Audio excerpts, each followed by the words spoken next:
Hello बच्चों, मेरा नाम प्रिंस और आप सभी का आपके अपने यूट्यूब चैनल पिंक प्लस पर स्वागत है। बच्चों, आज के इस वीडियो में सभी जानने वाले कक्षा 7वीं का प्रश्न 6.5 का आखिरी क्वेश्चन 8वां क्वेश्चन। तो चलिए शुरू करते हैं।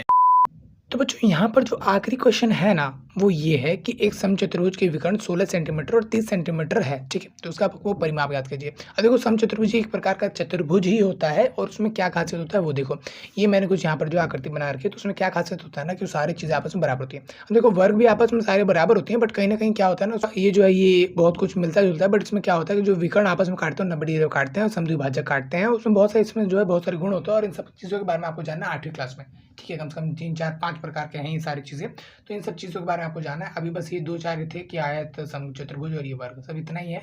और इसके अलावा इसमें बस त्रिभुज का उपयोग होने वाला है, इसलिए जो है ये क्वेश्चन, इस तरह क्वेश्चन आपको यहाँ पर जो है दिए गए हैं। ठीक है, अभी बात करते हैं अपने क्वेश्चन की। तो देखो यहाँ पर ध्यान से, क्वेश्चन में है क्या कि विकर्ण। अब देखो, विकर्ण कहने का ये तो नहीं होता, ये तो होता नहीं है, ये होता है विकर्ण, ये होता है विकर्ण। तो बोला भाई विकर्ण क्या है, 16 सेंटीमीटर और 30 सेंटीमीटर। अब जाहिर सी बात है, एक चतुर्भुज में दो ही विकर्ण बन सकते हैं, एक ये एक भी ये, दो बना दिया। इसमें से कोई भी एक 16 मान लो, एक 30 मान लो। तो मान लेते हैं कि ये जो पूरा ये कितना है, ये है मेरा 16, पूरा कितना है, ये 16 है। अच्छा, और ये कितना है पूरा, ये मान लेते हैं पूरा 30 है, मेरा 30 है। ठीक है, अब इसका परिमाप निकालो। देखो, परिमाप कहीं ना कहीं इससे थोड़ा निकलेगा यार, इससे निकलेगा, है ना। एक चीज़ बता दूं कि ये जो सारे ही आपस में क्या होते हैं, बराबर, ये इसका क्या है, गुण है। तो अगर एक जितना होगा उसको मैं 4 से गुणा कर दूंगा, ये इसका फॉर्मूला भी है। समचतुर्भुज के परिमाप का फॉर्मूला यही कि 4 गुणा में एक भुजा, क्योंकि ये भुजा उतनी है जितनी चारों। अब आप देख पा रहे होंगे बच्चों कहीं ना कहीं कि ये एक तरीका अरे कहना क्या चाहते हो? त्रिभुज बन रहा है। तो क्या हो गया भाई, ये तो एक बड़ा त्रिभुज बन रहा है, ऐसा त्रिभुज बन रहा है, ये त्रिभुज बन रहा है, ये त्रिभुज बन रहा है। नहीं, खास बात है इसमें क्या खास बात है कि ये जो है 90 डिग्री का कोण बन रहा है और ये हमें निकालना है। क्या ये दोनों दिया हुआ है? नहीं, ये पूरा दिया हुआ है। कितना है कि पूरा कितना है, 16 है, पूरा 16 है। ठीक, और आपको पता होना चाहिए बच्चे कि यहाँ पर जो समचतुर्भुज का जो भुजा विकर्ण होता है, आप एक दूसरे को क्या कहते हैं, समद्विभाजित करते हैं। ठीक है, तो समद्विभाजित करते हैं, इनके समान हिस्सों में काटते हैं, मतलब ये वाला इसके बराबर होगा। तो कहने मतलब ये पूरा 16 है, तो ये कितना होगा, 8। ये कितना होगा, 8, तभी तो 8 8 16, तो ये हो गया हमारे पास 8। ठीक, अब जब ये 8 है तो भाई इसके बारे में बात करें तो ये भी कितना होगा, पूरा 30। तो ये 15, ये 15, क्योंकि यहाँ पर भी क्या है, समद्विभाजक यानी कि समान दो हिस्सों में काट देते हैं। जब काटते हैं तो 90 का कोण भी बनाते हैं और दो हिस्सों में एक दूसरे को काट देते हैं। ठीक है, बराबर बराबर। तो ये पूरा 30 है, तो ये 15, ये 15 हो गया। तो कहीं ना कहीं आप देख पा रहे हो कि ये 15 हमको पता चल गया, ये 15 हमको पता चल गया और ये हमको निकालना है। तो उम्मीद है बच्चों आप यहाँ पर समझ पा रहे होंगे किस तरीके से मैं कहना चाह रहा हूँ कि ये वाला जो त्रिभुज है आपके सामने, ये वाला, इस वाले त्रिभुज की मदद लेंगे और इस वाले भुज का निकालेंगे और इसको 4 से गुणा कर देंगे तो सारा बाकी सब निकल जाएगा। ठीक है, तो मोटा माटी मैंने आपको सबको बता दिया है कि ये क्या है, तरीका है, वगैरह वगैरह सारी चीज़ें। हालांकि इसका इस्तेमाल जो पाइथागोरस का थ्योरम का इस्तेमाल ये 8वीं 9वीं 10वीं में भर भर के होने वाला है। तो अगर आपको नहीं आता बच्चे कि क्या बना, कैसे बना, क्यों करते, कब करते हैं, इसके बेसिस पे कैसे क्वेश्चन कर सकते हैं, क्यों करते हैं, सारी चीज़ें, हर एक चैप्टर का मतलब चैप्टर का हर एक पॉइंट को मैंने बताया हुआ है इस वीडियो में। तो यहाँ पर आई बटन पर आप क्लिक करके उसको देख सकते हैं बच्चों, हर एक चीज़ उसमें है। तो ये चैप्टर तो पूरी खत्म हो चुकी है। तो अगर आपने कुछ मान लो कुछ अपने स्किप करके, कुछ ही ध्यान में नहीं रहा, कुछ ही मुश्किल लगा, कुछ अभी ध्यान में नहीं आ रहा है, इसका मतलब आपको याद नहीं है, आपने अच्छे से समझा नहीं। तो अगर आप इसको रिवीजन करना चाहते हो तो एक बार बच्चों प्लीज़ देख लेना, उसमें आपको बेहतर अच्छी तरीके से आपको बताया हुआ है। ठीक है, अभी फिलहाल इस क्वेश्चन की बात करते हैं। तो सबसे पहले तो हम लिखने का तरीका में देखेंगे भाई क्या हमने माना है। हमने माना है ना कि ABCD क्या है, एक समचतुर्भुज है। तो वही चीज़ हम यहाँ पर जो हिंदी में लिख देते हैं, माना ABCD। अब देखो, त्रिभुज के लिए तो ऐसा बनाते थे, क्या चतुर्भुज के लिए ऐसे बनाएंगे? नहीं, इसके लिए पूरा लिखना पड़ेगा। माना ABCD एक समचतुर्भुज है। ठीक है, अब दिया क्या है भैया, देखो यहाँ पर ध्यान से। अब दिया ये है, पहले लिख देते हैं, दिया है क्या क्या हमको गिवन है, क्या क्या चीज़ें हमको जानकारी दी हुई है वो देखो यहाँ पर दी हुई है ना। विकर्ण क्या है, 16 और 30 सेंटीमीटर। तो विकर्ण कौन से, एक ये है, BD है। तो लिख देते हैं यहाँ पर BD बराबर में कितना, 16 सेंटीमीटर, सॉरी 30 सेंटीमीटर यार। तो चलो 30 सेंटीमीटर। ठीक है, और ये AC जो है, वो AC जो है वो कितना है, 16 सेंटीमीटर। तो वही चीज़ मैंने यहाँ पर जो है लिख दिया। ठीक है, अब मैं कह सकता हूँ कि यहाँ पर जो है PA PC के बराबर होगा, कह सकता हूँ ना। या फिर हम ऐसे लिख सकते हैं, क्योंकि मुझे ये वाला इस वाले त्रिभुज को देख रहा हूँ, बाकी सब का वैसे मैसेज चीज़ निकलेगी। तो इसमें सब में दो में यही चीज़ होंगी, चीज़ें बराबर होंगी। बट कहीं ना कहीं मैं इसकी बात करूँ इस वाले त्रिभुज में, तो इस वाले त्रिभुज में कहीं ना कहीं P से A इतना हिस्सा है, इस पूरे विकर्ण का इतना हिस्सा है। तो मैं इतने हिस्से को बात करता हूँ, है ना। तो मैं लिख सकता हूँ ना कि AP जो है वो बराबर होगा पूरे के आधा के। पूरा कितना AC है, तो AC/2। ठीक, अब AC कितना है भाई, AC मेरा कितना है, पूरा 16 है। तो 16/2 कितना हो गया, यहाँ पर 8 आ गया। अच्छा, ये 1/2 के क्यों बराबर होगा, क्योंकि मैं यहाँ पर लिख दूंगा समचतुर्भुज के विकर्ण एक दूसरे को समद्विभाजित करते हैं। तो ये चीज़ मैंने लिख दिया। अच्छा देखो, ये मैंने 8 जैसे निकाला, वैसे 15 भी तो निकालना पड़ेगा, तो इसलिए मैं क्या लिखूँगा यहाँ पर ऐसे पूरा डी पी, क्योंकि मुझे डी पी चाहिए। तो डी पी बराबर होगा किसके, बी डी पूरा है और बी डी के बाय 2। बी डी कितना है मेरा यहाँ पर 30 बटे में आ जाएगा यहाँ पर कितना 2, इसको इससे काट दूँ तो कहीं आ गया 15। ठीक है, इसका भी आंसर है या फिर जो रीज़न है वो आप सेम यही चीज़ लिखोगे जो मैंने यहाँ पर लिखी है। बच्चों एक बार प्लीज़ लिख लेना, यहाँ पर जो है टाइम और जगह की कमी से मैं यहाँ पर नहीं लिख रहा हूँ, लेकिन आपको लिखना है, हमेशा लिखना है, पूरा लिखना है, पेपर में ज़रूर लिखना है। ओके, तो ये मैंने चीज़ें लिख दी। ओके, अच्छा मैं क्या कर रहा हूँ, त्रिभुज ए बी डी में यहाँ पर आप बात करते हैं सीधा अपने काम की। तो त्रिभुज ए डी पी में क्या है, कोण पी जो है वो क्या है 90 डिग्री है।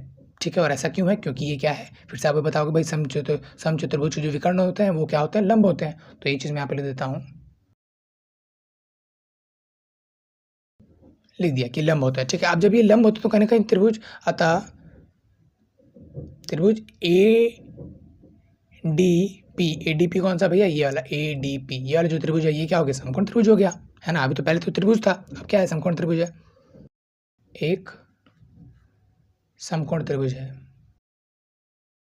ठीक है, अब जब ये समकोण त्रिभुज है तो अब हम कर्ण और पाइथागोरस वाला इस्तेमाल करें ना। हाँ चलो करते हैं फटाफट से, उसकी मदद से तो आंसर आएगा हमारा, है ना। तो मतलब ये भुजा आएगा तो फिर आंसर आएगा, है ना। तो फटाफट से मैं यहाँ पे ले देता हूँ, कर्ण का वर्ग बराबर होगा लंब के वर्ग के जमा में आधार के वर्ग के। यहाँ पर कर्ण कौन सा है, ए डी है, तो लिख देता हूँ यहाँ पर सेम जगह से हम ए डी का वर्ग बराबर में, यहाँ पर लंब क्या है, यहाँ पर ए पी, तो ए पी का वर्ग जमा में आधार यहाँ पर क्या है, ये पी डी, तो लिख देता हूँ पी डी का वर्ग। ठीक है, अब ए डी तो हमको पता नहीं, तो ए डी रहेगा यहाँ पर सेम का सेम। ठीक है, ए पी हमको पता है, ए पी कितना है यहाँ पर 8 है, चलिए ठीक है। यहाँ पर ये कितना है, यहाँ पर 15, सेम का सेम, चलिए ठीक है। अच्छा 8 का भी तो वर्ग करना पड़ेगा ना, 15 का भी तो क्या वर्ग करना पड़ेगा ना। तो 8 का तो वर्ग आएगा यहाँ पर 64। ठीक है, 15 का वर्ग आएगा यहाँ पर 225, तो लिख दिया मैंने यहाँ पर 225, और उधर रहेगा यहाँ पर सेम का सेम, क्योंकि इधर तो कुछ करना है नहीं अभी। ठीक है, अब जब हम इसको जोड़ लेंगे आपस में तो कहीं ना कहीं ये 289 हो जाएगा, 289। ओके, तो ये ए डी की वैल्यू नहीं निकली है, ए डी के स्क्वायर की वैल्यू निकली है। आपको ए डी की वैल्यू चाहिए तो आप क्या कर दोगे, उसको रूट में डाल दोगे। अब जब ये रूट में जाएगा तो आप जब इसका अभाज्य खंड करोगे, थोड़ा सा मुश्किल लग रहा है, इसको छोटे मोटे नंबर से नहीं कटेगा, सीधा ही 17 से कटेगा। 17 पार्ट में 17 पर आएगा और फिर 17 से आप काटोगे तो कहीं ना कहीं 1 पर आएगा। ठीक, तो कहीं ना कहीं मैं इसको क्या लिख सकता हूँ, मैं इसको लिख सकता हूँ 17 गुणा में 17, और वहाँ से मेरा जो है 17 नाम वैल्यू जो आ गई बाहर, वो क्या आएगी, ए डी। ठीक है, ए डी क्या आ गया 17, क्या सेंटीमीटर, हाँ सेंटीमीटर। तो ए डी का यहाँ पर ये वाला, तो ये चीज़ यहाँ पर कितनी आ चुकी है, यहाँ पर 17 सेंटीमीटर। आप देखोगे कि ये 8 है, ये 15, और ये सबसे त्रिभुज में इन दोनों में से सबसे बड़ा ये क्या है, ए डी। ठीक है, तो अब चलो उसको जो है वैल्यू रखते हैं, मतलब अब जब हमको एक भुजा मिल गई तो बाकी भुजा भी इतनी ही होगी। ठीक, तो अब हम जो है परिमाप निकाल सकते हैं बड़ी आसानी से, तो अब उसको निकालते हैं।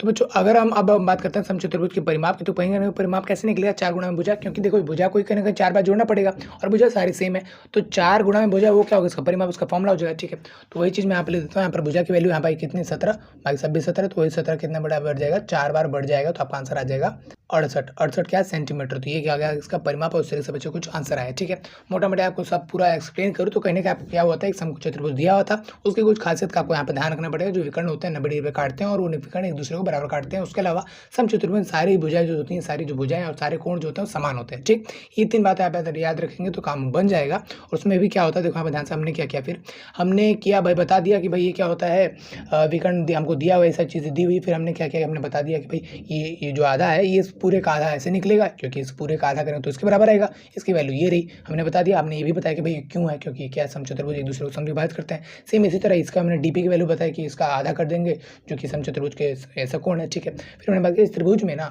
ये वाला कोण 90 डिग्री का है, अतः हम कह सकते हैं ये क्या है, समकोण त्रिभुज है, क्योंकि इस बारे में तो ऐसा कुछ बोला नहीं कि समकोण त्रिभुज है या नहीं, तो हमने बता दिया भाई समकोण त्रिभुज है। अब जब ये समकोण त्रिभुज है तो हमने पाइथागोरस थ्योरम का इस्तेमाल किया कि भाई इन दोनों भुजाओं के वर्गों का योग इस भुजा के बराबर होगा, ये चीज़ हमने रखा, बस इसकी वैल्यू निकाली। अब जिस इसकी वैल्यू निकाल दी, बस समचतुर्भुज का परिमाप भी निकालना आसान हो गया, बस वैल्यू पुट करी, यहाँ पर डाली, 4 बार लिया इसको, और आपका आंसर आ गया 68 सेंटीमीटर। तो बच्चों कुछ इस तरह से जो है पूरा ये चैप्टर ही खत्म हो चुका है। तो और अगर आपको इस पूरे चैप्टर में का कुछ चीज़ें भूल गए हो या कुछ चीज़ें याद लानी हो, कुछ चीज़ें ध्यान ना हो, तो उन सबके लिए आप इंट्रोडक्शन वीडियो यहाँ पर देख सकते हो, जहाँ पर आई बटन पर क्लिक करो तो आप सबको मिल जाएगा। ठीक है, और अगला जो चैप्टर बच्चे, मैं भी नहीं चाहता कि आप अगले चैप्टर के हर एक सारे क्वेश्चन की वीडियोस देखो, आप सभी इंट्रोडक्शन वीडियो एक बार देखो, सारे क्वेश्चन आप खुद से कर सकते हो, ट्राई कर सकते हो। इंट्रोडक्शन वीडियो आपके काम आ जाएगा चैप्टर को समझने के लिए, उसके साथ साथ रिविजन करने के लिए। ठीक है, तो इस वीडियो में फिलहाल इतना ही है, मिलता है वीडियो में, तब तक के लिए जय Hind. Ladies and gentlemen, step right up for another amazing banger by Lex Blaze and Daddy Paul. Touchdown to Heathrow, DP and me, bro. About to hit the club and turn the shoot to a freak show. Look through the peephole, everybody geek, yo. Need to get go with the next.